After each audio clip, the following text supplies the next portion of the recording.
শুনুন শ্রীকৃষ্ণের বাণী, যা আপনার পরিবর্তন আনবে। ফল এর আশা না করে শুধু কর্তব্য করো। আত্মা অমর, শরীর নাশ হয়, আত্মা হয় না। ৩. পরিবর্তনই প্রকৃতির ধর্ম, সবকিছু বদলায়। ৪. লালসা, ক্রোধ আর লোভ এগুলো মানুষকে নরকে নিয়ে যায়। ৫.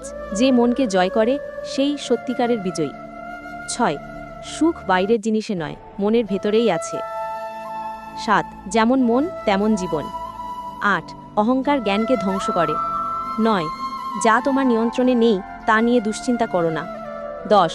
প্রতিটি জীবের মধ্যে ঈশ্বরকে দেখো। ১১. নিজেকে জানা এটাই সর্বোচ্চ জ্ঞান।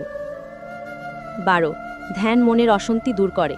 ১৩. নিঃস্বার্থভাবে দান করো। ১৪. বিপদের সামনে ভয় নয়, সাহস দেখাও। ১৫. বিশ্বাস থাকলে শক্তি আসে। ১৬. মিষ্টি ও সত্য কথা বলো। ১৭. নিঃস্বার্থ কাজই সর্বোচ্চ কাজ। ১৮. মনই বন্ধু, মনই শত্রু, নিয়ন্ত্রণের ওপর নির্ভর করে। ১৯. ভালোবাসা ঈশ্বরের কাছে পৌঁছানোর শ্রেষ্ঠ পথ। ২০. ঈশ্বরের ওপর ভরসা রাখলে কখনো একা বোধ হবে না। যারা কৃষ্ণকে ভালোবাসেন তারা চ্যানেলটা সাবস্ক্রাইব করতে ভুলবেন না। নেক্সট পার্টের জন্য কমেন্ট করুন।